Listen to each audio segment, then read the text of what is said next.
5वां गुण, पति की ससुराल वालों की अच्छे से सेवा करे। जिस कन्या में ये 6 के 6 गुण हो वही एक अच्छी धर्मपत्नी, एक अच्छी हाउसवाइफ बन सकती। That's it for today. जय हो बाबा जी।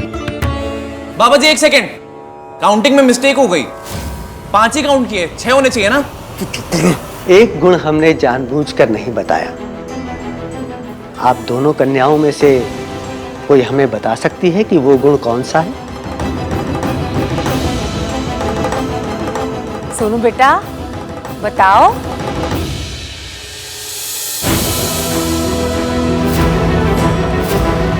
धैर्य। पत्नी में धरती जितना धैर्य होना चाहिए। धरती अच्छी बुरी हर बात चुपचाप बिना कुछ कहे बर्दाश्त कर लेती है। औरत भी वैसा ही करती है। औरत तो ऐसी बातें भी बर्दाश्त कर लेती है जो टॉलरेट नहीं करनी चाहिए। तुमने बिल्कुल ठीक कहा बेटा। You are absolutely right. लड़की संस्कारों वाली। ये क्या टॉलरेट करने की बात कर रही थी? मैंने कुछ किया है क्या? मैं तो सोच रही थी ये संस्कारों वाली कन्या को हाउसवाइफ के हर गुण से प्रॉब्लम होगा, क्योंकि ये अपनी सगाई पे भी तो नौकरी की वजह से लेट आई थी ना। तो मैंने सोचा कि हाउसवाइफ की प्रॉब्लम्स को लेके तो ये कहीं नाराज ही ना हो जाए। नारी को घर की लक्ष्मी यूं ही नहीं कहा गया है। नारी ही एक परिवार को परिवार बनाती है। यही उसकी सबसे बड़ी शक्ति है और यही उसके धैर्य की सबसे बड़ी परीक्षा। बाबा जी, इस धैर्य की कोई लिमिट है? मतलब हर चीज की लिमिट होती है तो इसकी भी होगी ना? क्यों? तुझे मौका चाहिए ये कहने का कि लिमिट पार हो गई? संभालो अपना घर, मैं तो चली अपने मायके। आजकल लड़कियों में सब कुछ है, बस एक चीज की कमी है, धैर्य। यूज एंड थ्रो का जनरेशन है जी। अच्छा ना लगे फेंक दिया। ऐसा नहीं है सरला जी, इसकी एक जेन्युइन सवाल पूछ रही है। मैंने कोई लिमिट क्रॉस कर दी है क्या? लिमिट है, हर चीज की लिमिट है। पर नारी को देवी इसीलिए कहा गया है कि जब उसका धैर्य अपनी सीमा, अपनी लिमिट पार करने लगता है तो वो उस सीमा रेखा को, बाउंड्री लाइन को और आगे बढ़ा देती है। यही उसकी सबसे बड़ी शक्ति है। पुरुष लड़कर जीतता है, नारी सहकर जीतती है। नारी की जीत ही परिवार की जीत है। कंपल्सरी पेपर टाइप वाली फील आ रही है। करना ही करना, चाहे अच्छा लगे या ना लगे।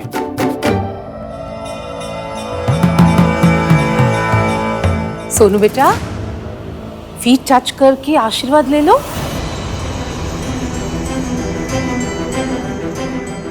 तुम्हें टाइम लगेगा बेटी, पर तुम्हारी सास बहुत अच्छी है, सब सिखा देंगे। इस बेचारे की माँ नहीं है बाबा जी। जब ये मेरे घर आएगी ना तो पहली बार इसे माँ मिलेगी। सरला जी, ऐसी कोई बात नहीं है। हमने सोनू की माँ के पूरे फर्ज निभाए हैं और इसने भी सारे गुण सीखे हैं।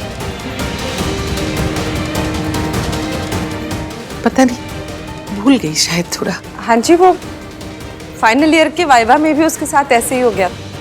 एक्चुअली हमारी सोनू नर्वस हो गई है, वरना हमारी सोनू को सब कुछ आता है। सुनो बेटा, तुम भी आशीर्वाद ले लो।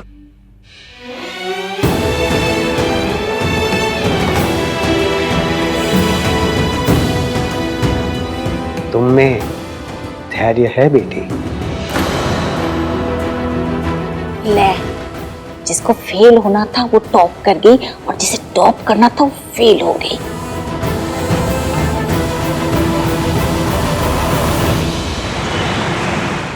मम्मी जी, अब इसे क्या पता कि वाइफ में कौन से 6 गुण होने चाहिए? इश्की को कैसे पता है? जब इसकी को पता है तो इसे भी पता होना चाहिए। दादी प्लीज, मैं स्कूल में नहीं हूँ और ये कोई एग्जाम नहीं था, इसलिए प्लीज इसे एग्जाम की तरह ट्रीट मत कीजिए। बेटा था तो एग्जाम ही जिसमें तूने टॉप किया है। क्यों सरला जी? हाय मुंह जल गया। स्कूल खत्म हो जाते हैं पर लड़कियों के एग्जाम खत्म नहीं होते। क्यों दूं मैं एग्जाम? उन्होंने आकर कहा कि 6 गुण होते, कोई और आकर कहेगा कि 7 गुण होते, फिर कोई कहेगा कि 10 गुण होते। दादी, एक लड़की कितनी भी पढ़ाई कर ले, ये सब उसके लिए आउट ऑफ सिलेबस ही रहेगा और मैं इन सब से रिलेट नहीं करती। आप मुझे हाउसवाइफ और किसी के घर की बहू बनाने के लिए प्रिपेयर कर रहे हो और राज वहां अलग पेंट हाउस ढूंढ रहा है। अरे तेरी सास क्या कहेगी? तुझे घर तोड़ू कहेगी बेटा। आइडिया राज का था दादी, मैंने सिर्फ हाँ कहा है।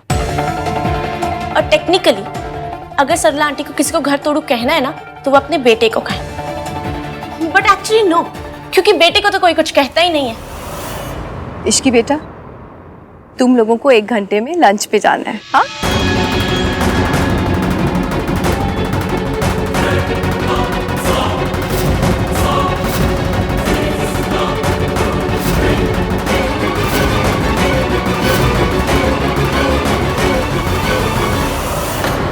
मम्मी जी, जब राज ही घर से अलग होना चाहता है तो अब इसमें सोनू की क्या गलती है? तुझे पता है ना पुत्र, अलग होने का फैसला किसी का भी हो, लेकिन लोग तो यही कहेंगे कि जरूर लड़की ने कान भरे होंगे। वो लड़की तो मेरा फेस तक देखने को रेडी नहीं है, टोटल अवॉइड कर रही है। अब मैं उससे बात करूं तो कैसे करूं? भाई, उस लड़की ने क्या कहा आपसे? उस लड़की ने मुझसे बात तक भी नहीं की। देख क्या कार्तिक, अगर तुझे कुछ पता है तो प्लीज बता देना। मुझे कुछ नहीं पता भाई, उस लड़की ने कुछ नहीं बताया मुझे। ये क्या उस लड़की लगा रखा है तूने? उसका नाम है ना? तो लेते क्यों नहीं हो? लो ना। धैर्य धैर्य धैर्य, व्हाट द हेल? मुझे तो ये समझ नहीं आता कि सारा धैर्य लड़कियों के एड्रेस पे क्यों कुरियर किया जाता है? एग्जैक्टली और सिर्फ धैर्य ही नहीं, ब्लेम भी हमारे एड्रेस पे आता है। तुम्हें पता है राज अलग घर में रहना चाहता है और मैंने उसे 1000 बार समझाने की कोशिश की कि तुम्हारी मॉम नहीं मानेगी। आइडिया उसका, मॉम उसकी, लेकिन जब ये बात सबके सामने आएगी ना तो ब्लेम होगा मुझ पे, गलती होगी मेरी। होम ब्रेकर का टैग ना एक लड़की को ही मिलता है, बिकॉज़ दिस इज गिवन। गलती चाहे किसी की भी हो, सजा एक लड़की को ही मिलती है and she has to bear. और लोग कितनी आसानी से कह देते हैं ना, अगर धैर्य की लिमिट पार होने लगे तो अपनी लिमिट बढ़ा दो। मतलब खुद जेब में रुमाल भी नहीं रखेंगे और लड़कियों से एक्सपेक्ट करेंगे कि वो बाल्टी भर भर के पेशेंस रखे, चाहे कुछ भी हो जाए। ऐसी बड़ी बड़ी थ्योरियां पिलाकर ना लड़कियों को बचपन से चुप रहने के लिए तैयार किया जाता है। भाई परेशान करे तो तुम धैर्य की देवी हो, सह लो। पति कुछ कहे तो सह लो, सास कुछ कहे तो सह लो। अरे कब तक सहते रहेंगे? इतना तो धरती नहीं सहन करती है, धरती में भी अर्थक्वेक आ ही जाता है, लेकिन लड़कियों को वो भी अलाउड नहीं है। टीवी सीरियल्स में दिखाते हैं ना, हीरोइनें एक जगह बैठ के चुपचाप सब कुछ सहन करके सिर्फ रोती रहती है, और आजू बाजू वाली आंटियां क्या गुणगान करती है, हाय बेचारी कितनी महान है। अरे नहीं बनना महान, नहीं बनना हाय बेचारी, नहीं बढ़ानी लिमिट। धैर्य की लिमिट है, कोई महंगाई नहीं जो जिंदगी भर बढ़ती रहेगी। कभी तो किसी औरत को कहना पड़ेगा कि बस हो गया। एक औरत को अपनी बर्दाश्त की लिमिट पता होती है, तो जब वो क्रॉस हो जाए ना, सब कुछ छोड़ छाड़ के चले जाना चाहिए। मेरी तुमसे और सारी लड़कियों से बस यही एडवाइस है कि व्हाट?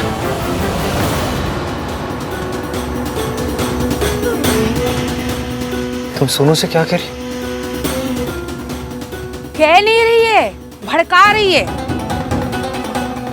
घर तोड़ना सिखा रही है। बाबा जी के सामने तो बड़ा धैर्य, पेशेंस सब याद आ रहा था, अब क्या हो गया? हाँ, दिखा दिया ना असली फेस। नहीं आंटी जी, मैं कुछ और बात कर रही थी। अब कोई बात सुनी नहीं जाएगी हमसे, जितना कह दिया उतना बहुत है। आंटी, इसकी कुछ एक्सप्लेन करना चाहती है, लेट्स लिसन ना। अब कुछ लिसन करने की जरूरत नहीं है, ये उसे भड़का रही थी, इसे सिखा रही थी कि ससुराल में कुछ भी प्रॉब्लम हो ना तो छोड़ छाड़ के सब चले जाना चाहिए। आंटी जी, मैं दूसरी बात कर रही थी, अब मुझे बोलने तो दीजिए। क्या बोलने दूं? कि तू मेरी होने वाली बहू को भड़का रही है, प्रवोक कर रही है। सुनो, बताओ इन्हें मैं क्या कह रही। तुम बताओ बात क्या थी?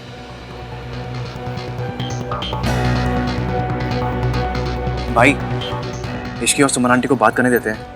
I mean, mother in law. ऐसी लड़की की सास तो वही हो सकती है। आई एम सॉरी टू से सुमन जी, पर मैं ऐसी लड़की को अपनी बहू कभी नहीं बनाती। आंटी जी, उन्होंने क्या किया है? आप उनसे ऐसे बात क्यों कर रहे हैं? तू मुझसे बात मत कर। I will talk to my बहू, ओके? सोनू, क्या बात कर रहे थे तुम लोग?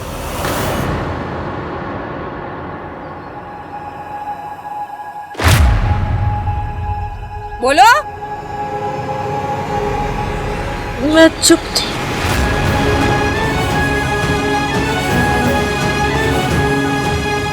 बस आंटी जी, अब और टॉलरेट नहीं होता। पहले सगाई वाले दिन जॉब पे जाना, आज मेरी बहू को घर छोड़ने के लिए भड़काना।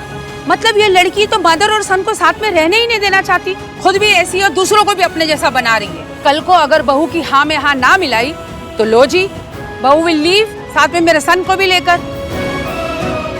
अरे सास बहू का रिलेशन तो ऐसा है कि दिन में 10 बार लड़ाई होती है। ये तो कभी भी कह देगी कि लिमिट क्रॉस हो गई, मैं जा रही हूँ, और साथ में मेरा लड़का भी हाथ से चला जाएगा। सरला जी, आप बिल्कुल सही कह रही हैं, लेकिन हमारी सोनू ऐसा नहीं करेगी। हमने उसकी बहुत अच्छी परवरिश की है। हमें नहीं पता इश्की ने ये सब बातें कहाँ से सीखी। बच्चे तो आंटी जी बड़ों के एग्जाम्पल से ही सीखते हैं। एग्जैक्टली। और सोनू के सामने इतना बड़ा एग्जाम्पल है उसकी मॉम का।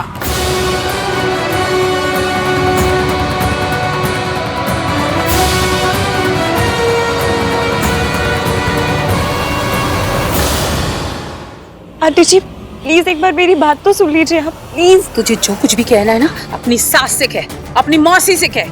मुझसे तो तू बात ही मत कर। मुझे तो सिर्फ अपने सन और अपनी डॉटर इन लॉ की फिक्र है, समझी? आंटी, ये डर तो पहले से ही था कि सोनू अपनी मॉम पे जाएगी, पर ऐसी लड़कियों की बातें सुनकर देर सवेर तो ये होना ही था कि अपनी मॉम जैसे ही कांड कर दे। Mom please stop it. Raj, don't. नहीं आन भैया, आज मॉम ने एक लाइन क्रॉस कर दी है। Raj, you don't understand. I do mom. इसलिए कह रहा हूं मैं कि जो गलती सोनू की मॉम ने की थी वो मेरी सोनू नहीं करेगी। अरे बच्चे बिल्कुल माँ जैसे होते हैं राज। मॉम, अगर ऐसा होता तो मैं भी आपकी तरह पॉइंटलेसली सोनू पर बस इल्जाम लगाता रहता। आई एम सॉरी दादी। नहीं नहीं बेटा, तुम्हारी कोई गलती नहीं है। फाइन, मैं पास्ट के बारे में कुछ नहीं बोलूंगी, पर प्रेजेंट और फ्यूचर के बारे में तो मैं जरूर बोलूंगी। मैं नहीं चाहती कि मेरी होने वाली बहू इश्की के साथ उठे बैठे बात करे, इसलिए अब दोनों डोलियां एक साथ नहीं उठेंगी।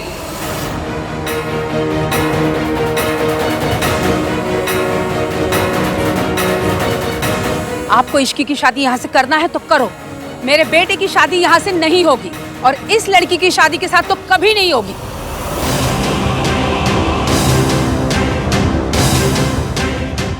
मैं मॉम से बात करता हूँ। आन भैया, डोंट वरी।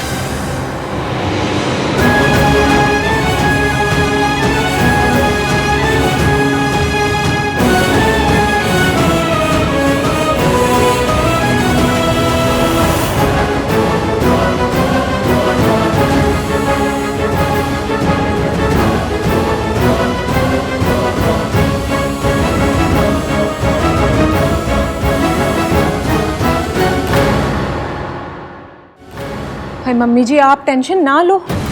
वैसे भी गलती तो हमारी थी ही नहीं ना। सारी की सारी प्रॉब्लम तो सरला जी और इश्की के बीच में हुई है, तो फिर सोनू कहाँ से आ गई? गेहूं के साथ घुन पिस जाता है, तू घुन बन के उसके साथ क्यों चिपकी रहती है? तुझे कहा था ना कि उस लड़की के साथ रहेगी तो कुछ ना कुछ गड़बड़ होगी। हो गई गड़बड़, पड़ गई कलेजे को ठंडक। दादी, तू तो बोलना मत, चुप रह। ऐसे कौन से लड्डू बट रहे थे जो जाके उसके साथ खड़ी हो गई?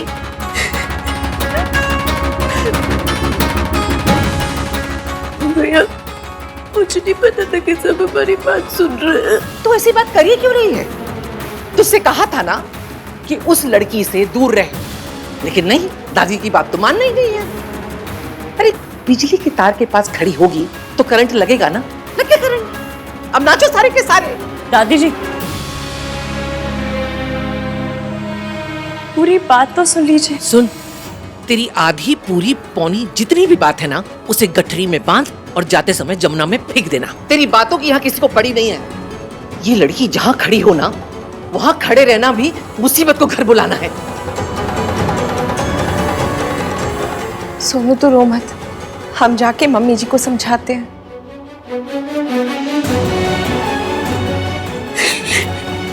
चुप चुप, कुछ नहीं हुआ। बैठ। मैं और सोनू जनरली बात कर रहे थे। एक्चुअली सोनू मेरे पास आई।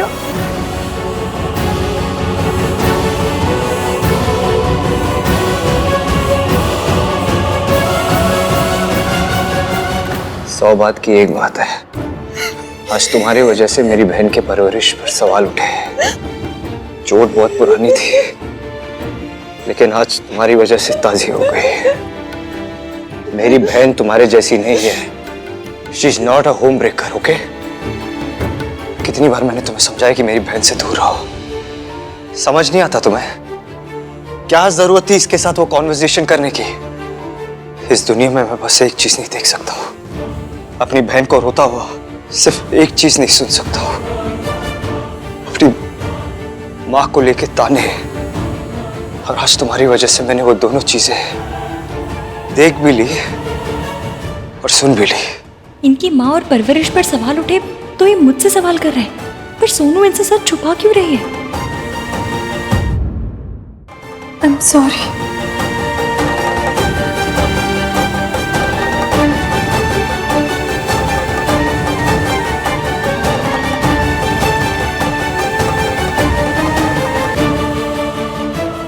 सॉरी। पर सोनू का घर तो यही है, तो यही से डोली उठनी चाहिए ना। अगर सोनू की शादी कहीं और से हुई तो मैं उस शादी को रोकूंगा कैसे? हम सबको तो आज लंच के लिए बाहर जाना था। और सुमन जी, हमारी इश्की ऐसी नहीं है। ओ बहन जी, आपकी इश्की कैसी भी हो, लेकिन आज उसकी वजह से हमारी सोनू तो फंस गई ना। ये रिश्ता कब से तय था, लेकिन कभी सरला जी ने बाबा जी को बुलाने की बात नहीं कही। लेकिन इश्की को देखते ही उन्होंने बाबा जी को बुलाने की बात कही थी।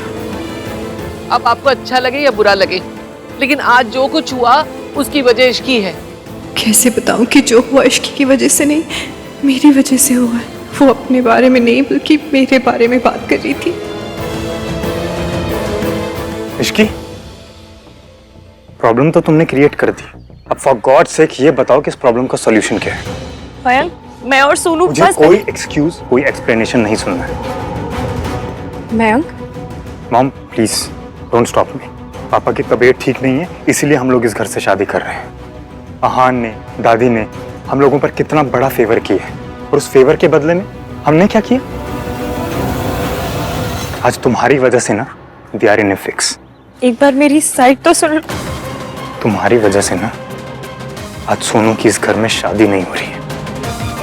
तुम्हें अपनी साइड की पड़ी है। मुझे तुम्हारी साइड जानने में ना 0% इंटरेस्ट है, नन। बिना कहे मेरी बात समझना तो दूर, मयंक ने तो मेरी बात सुनी भी नहीं। इश्की, मुझे बस इतना जानना है कि तुमने ये सारी बातें सोनू को क्यों बोली? इश्की, मैं तुमसे बात कर रही हूँ, कुछ तो बोलो। पूछ तो मैं भी सकती थी, लेकिन जो लड़की अपनी होने वाली सास को जवाब नहीं दे रही, वो मुझे क्या जवाब देती? मैं तो बाहर वाली हूं, बहू तो वो तुम्हारी बनने वाली है।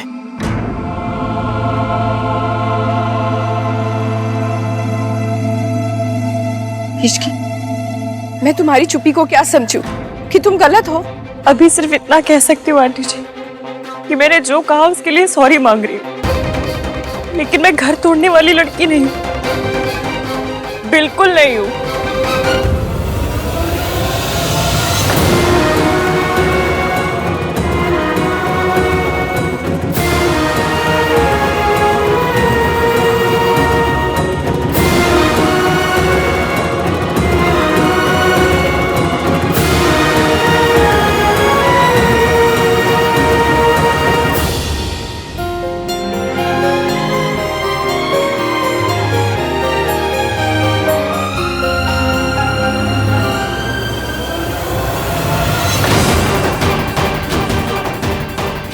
सॉरी मांगना तो दूर, मुझसे बात तक करने नहीं आया।